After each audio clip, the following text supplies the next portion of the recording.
Test 2. This is the IELTS listening test. You will hear a number of different recordings, and you will have to answer questions on what you hear. There will be time for you to read the instructions and questions, and you will have a chance to check your work. All the recordings will be played once only. The test is in 4 parts. At the end of the test, you will be given 10 minutes to transfer your answers to an answer sheet. Now turn to Part 1.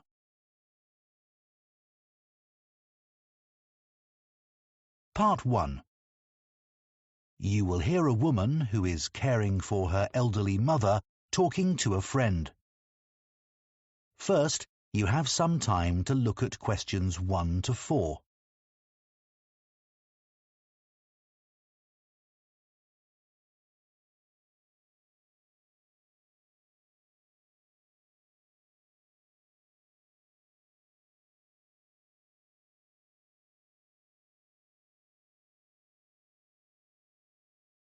Now listen carefully and answer questions 1 to 4. It's really good to see you, Tom. Since I had to give up work, I feel I'm losing touch with my friends and colleagues. We really miss you in the office. We were all so sorry you had to leave. But you must be relieved to have more time to look after your mother. How is she? Well, she's very cheerful, but she needs a lot of help. Have you tried to get any support from the local council? No, I didn't know I could. Yes, they offer different kinds of practical support. They realise that carers sometimes need time for all the other responsibilities they have, apart from the person they're caring for, and also that they sometimes need a break. Absolutely. OK, so tell me more. How do I go about getting this support? Well, you'd have to have an assessment of your mother's needs. That means someone would come round and talk to you about the situation and what you need. So, for a start, they'd want to know the amount of time you spend looking after your mother every day. OK. Then they'll probably ask you what sorts of tasks you do for your mother during the day. Things like if she needs help with getting dressed, for example. Right, I help her with that. And also I help her get into the shower in the morning. Yes, that sort of thing. They'll probably ask you if you do the shopping for her and help her at meal times, and whether she can cope using money. Yes, that's becoming a bit of a problem. She used to be very good at it, but not anymore. Before you hear the rest of the conversation, you have some time to look at questions 5 to 10.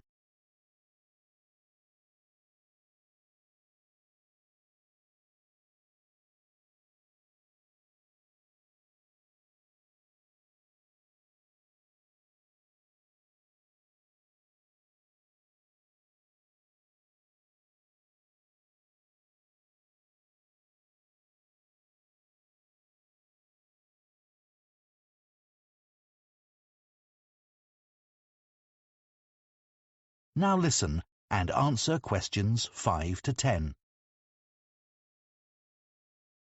And be ready to tell them about anything you find particularly difficult about caring for your mother. So recently I've noticed she's started to have quite bad problems with her memory. If I wasn't there, I think she'd forget to eat, for example. And often she doesn't seem quite sure what day it is. Yes, tell them about that. And are there any physical difficulties you have caring for her? Lifting her, for example? Yes, she's quite heavy, and I'm afraid of hurting my back. I'd be in real trouble if that happened. They can give you advice about that, and also about how to avoid the possibility of your mum having a fall. Great. So once they've done this assessment, if I'm eligible, what happens next? Well, they might support you financially. So they might help you with transport costs, like if you have to get a taxi to take your mother for an appointment, for example. I usually drive her myself, actually.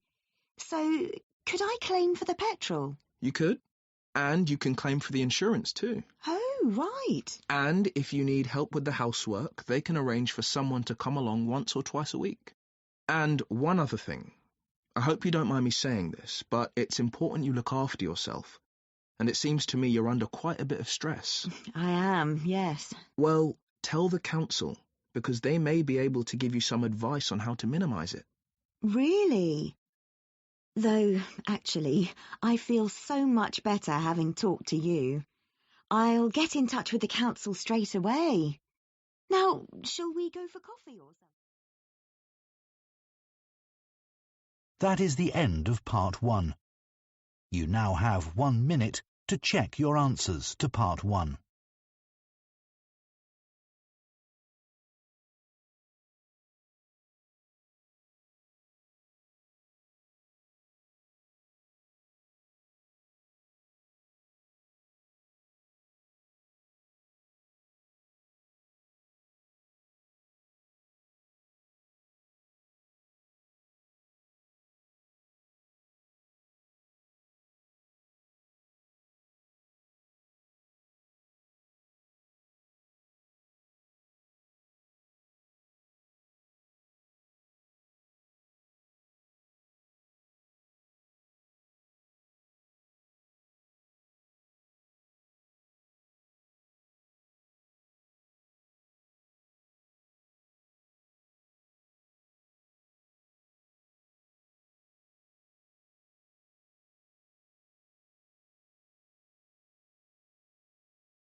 Part 2.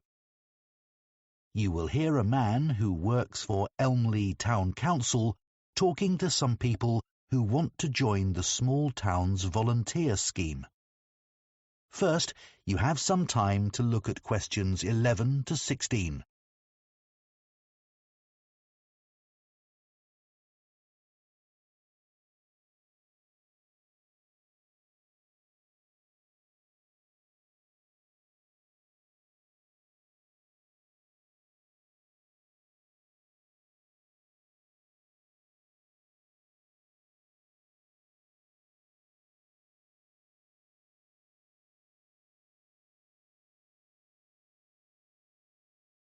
Now listen carefully and answer questions 11 to 16.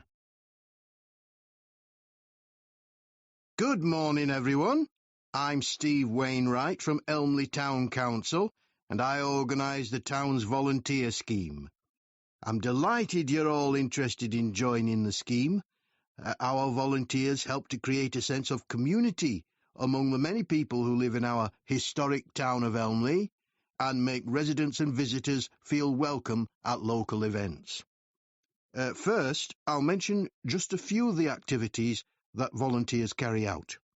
One is to walk around the town centre streets wearing our volunteer T-shirt. Tourists often ask how to get to a particular shop, and they might also be grateful for recommendations about what to visit. The town holds a large number of concerts each year, and part of the volunteer's role is to get everyone in the audience to the right place as smoothly as possible. You'd be surprised how many people buy tickets, then don't check them, and head for the wrong section of the hall. Volunteers may get involved with community groups, such as sports clubs or gardeners' associations. Here, the volunteers talk about how groups can help each other. For instance, a writing group might want to travel to another town to hear a talk by a well-known author, but may not know that another club has a coach they could travel in. The town produces a monthly magazine, and anyone who lives in the town can send in articles. It's free to residents and is paid for by local businesses. That's the responsibility of the council's advertising department. We depend on volunteers, though, to find out what people think of events they've attended, and any suggestions they have for the future. The volunteers then send a summary to the editors. There are a number of clubs for retired people, and every year the council arranges lunch for all the members. The volunteers welcome the guests, and when everyone's sitting down and relaxing after the meal, some volunteers put on a show, usually around half an hour of songs and short plays. The club members really welcome the chance to chat to the volunteers at these events. The town council has a website, of course, and volunteers are asked to help by making sure residents know about it. It's updated every day with information about future activities, and we want as many people as possible to use it. Before you hear the rest of the talk, you have some time to look at questions 17 to 20.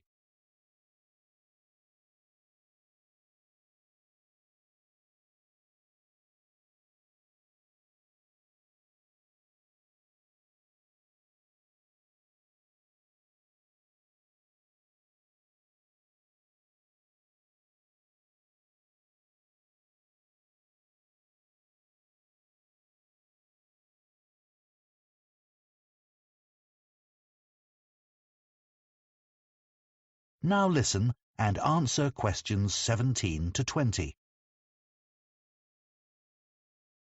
OK, now you know some of the things our volunteers do, I'll go on to some practical matters. As you probably know, the town arranges 3 major festivals every year, and they all depend on a large number of volunteers. The book festival lasts 3 days and uses several venues which all need volunteers. More are needed for the music festival because that lasts a whole week, and even more help is required for the science festival, even though it's only 2 days long. It involves quite a lot of venues, though. It's a good idea to help at the festival you're most interested in, because you can attend most of the events for free. We try to use volunteers who are flexible, though, because some festival events are held outdoors, and the weather may affect the size of the audience and even whether the event can take place, so there can be changes at short notice.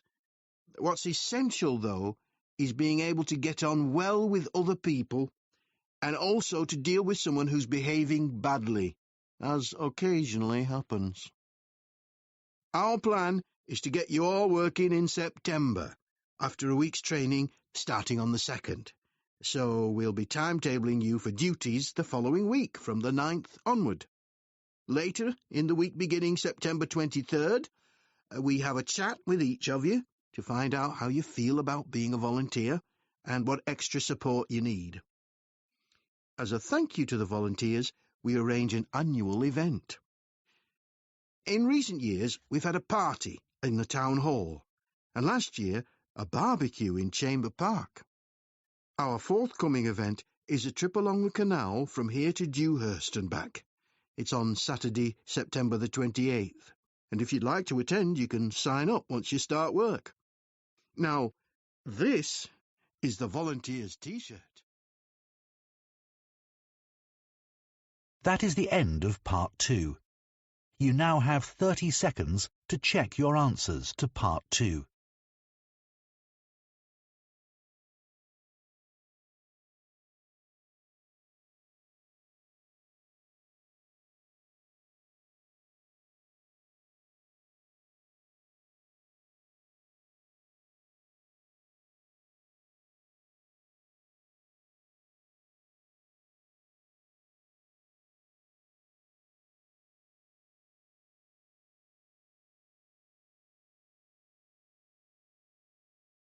Part 3. You will hear 2 students called Rosie and Colin discussing their human geography assignment. First, you have some time to look at questions 21 to 25.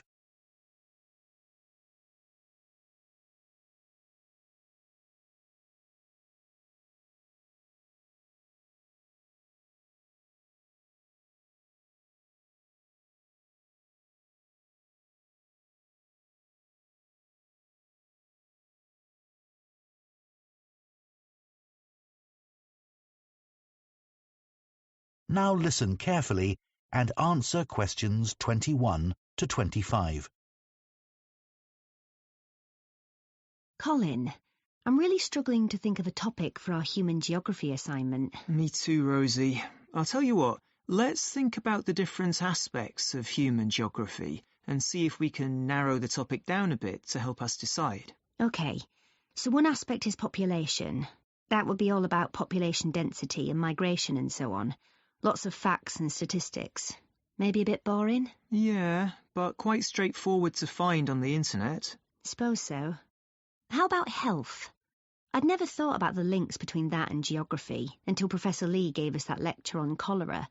How in the 19th century, a physician used street plans and plans of water supplies to find the source of a cholera epidemic. Yes, fascinating, wasn't it? Mm. Or we could do something more general, like economies. So how financial and commercial factors are linked to the physical environment? Yeah.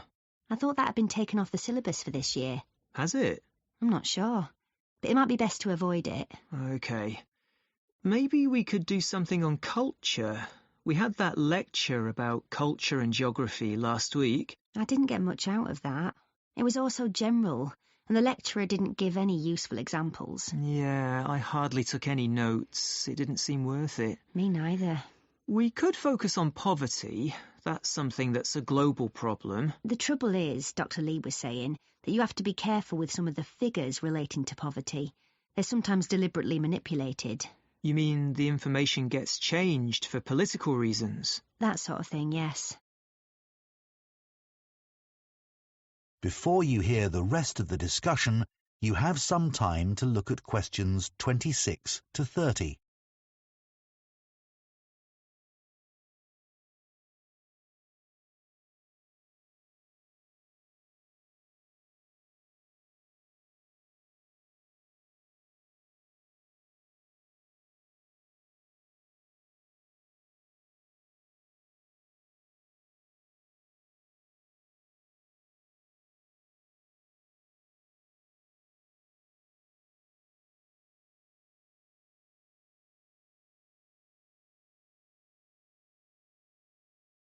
Now listen and answer questions 26 to 30. So what are we going to do our assignment on? I'll tell you what, one of the possibilities we haven't discussed is urbanisation. And now over half the world's population lives in cities. That's really important. OK, good idea, Rosie. Let's do that. I love living in a big city, but of course there are problems. Things like theft and robbery? Yes, but where I come from, that's linked to another more serious issue, which is that a lot of people don't have jobs. That's getting worse and worse. And we also still have quite a lot of people who are homeless, though that's not quite so bad as it was. It'd be nice to talk about some positive developments, like some of the new developments on the outskirts of cities. Yeah, they've opened some massive new shopping centres outside my city. Yeah, the same with mine, but it's meant a lot of the shops in the city centre are closing down. But the outskirts are ideal for buildings that need a lot of space, like for conferences. They've opened a couple of big ones. Yes, we've got some too. It'd be nicer to have more facilities for things like football too, but that's not happening where I live. Same in my area. We could include something about developing disused industrial sites. It seems like a good idea because you're not doing any harm to the natural environment. Yeah, but aren't the buildings architecturally significant? Not really. And what people forget is that they often used quite dangerous materials, chemicals and things, which haven't been properly cleared away, so the whole site has to be made safe. That can't be cheap, and I bet it's often not budgeted for. You're right. Have you read about Masdar City? In Abu Dhabi? Yes. It was designed to be a green city, wasn't it? That might be a good example of a city which set out to depend entirely on renewable energy. Yes, we should say something about that. It was designed to be totally pedestrianised too, wasn't it? With the transport underground. Yes, and they had big plans for recycling to reduce waste to the lowest possible level. But let's stick to talking about power sources. Then there's that eco-town in England, Green Hill Abbots. It set out to conform to the usual principles, sustainability and so on. A lot of people were against it at first. They said the plans were unrealistic. I'm not sure how far they've got with it. I'll check. Right. So it looks as if we have a sort of plan, and we can work from there. That is the end of part 3. You now have 30 seconds to check your answers to Part 3.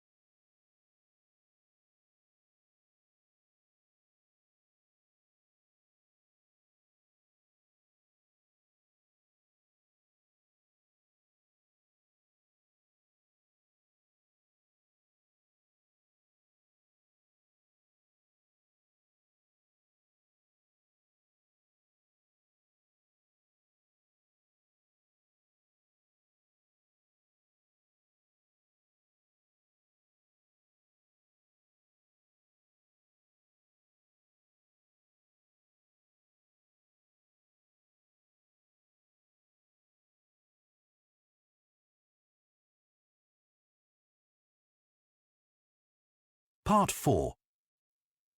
You will hear part of a food science lecture on fashions in food. First, you have some time to look at questions 31 to 40.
Now listen carefully and answer questions 31 to 40.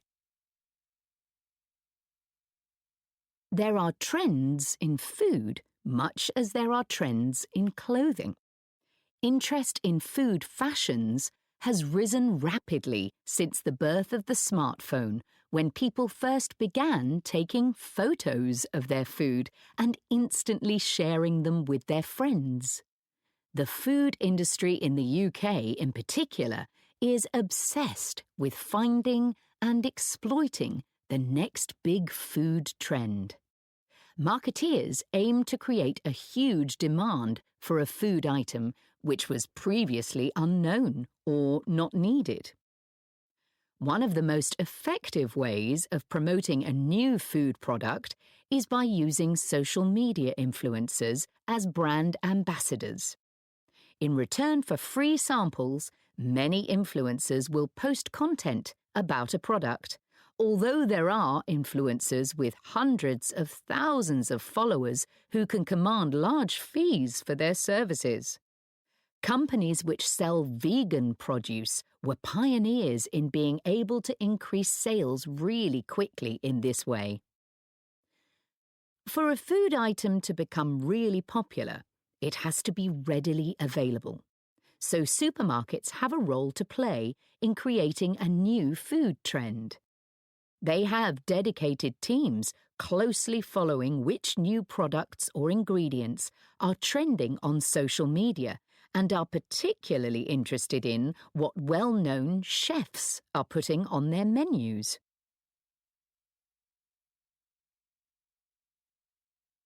I'd like to look at a few examples of marketing campaigns which were really successful in launching a new fashion trend. Starting in the 1990s with the avocado. A British PR company was hired to raise its profile and stimulate demand.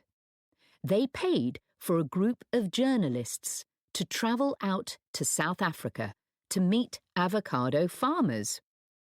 Articles written following this visit helped to educate the British public about the avocado, which at this time was certainly not the daily staple it's since become. Advertisements were designed to promote the avocado as a superfood, rich in nutrients and therefore beneficial for health. Avocados became hugely fashionable, and within a few years, UK avocado sales had grown from £13 million annually to around £150 million, making it one of the most successful fresh produce campaigns in UK history. Oat milk is a recent example of a new product which became fashionable very quickly. Now there are many brands available, but one company which had early success was the Swedish brand Oatly. They attracted a lot of attention with a media campaign which used provocation as a way of getting their message across effectively. The fact that this campaign aggravated competitors producing milk from dairy cows was seen as a plus, as it helped to make oat milk seem cool. In the USA, the brand decided against a big retail launch in favour of getting the product into coffee chains, which removed the need for a big advertising budget. This proved far more effective than offering samples in supermarkets. Oat milk had an advantage over other alternative milk products, such as almond milk. Many consumers prefer it because it has less of an impact on the environment.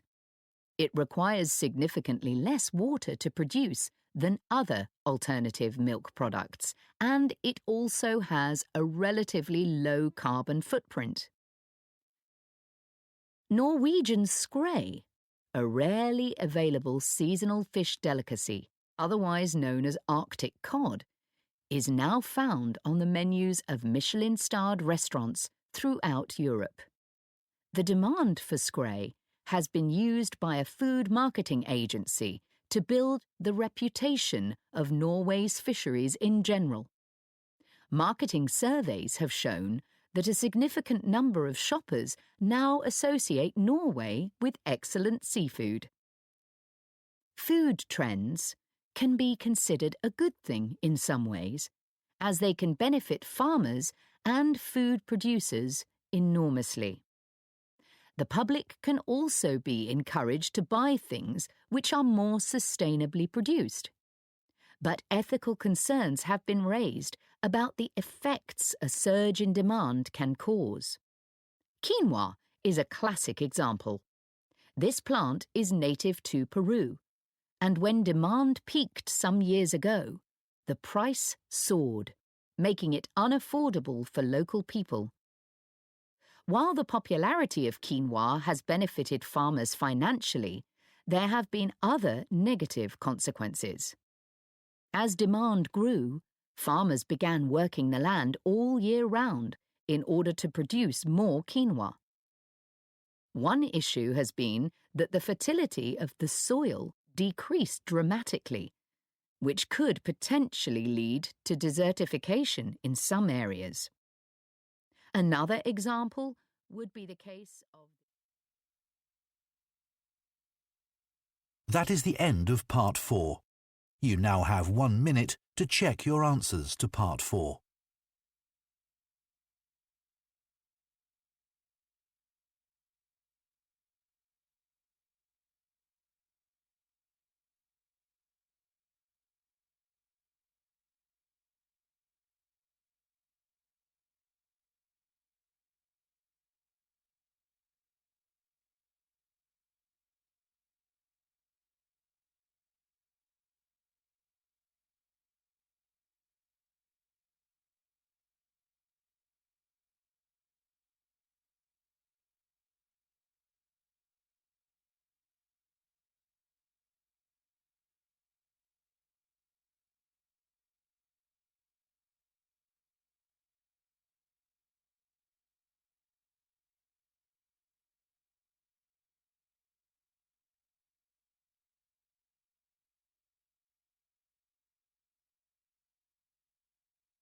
That is the end of the listening test.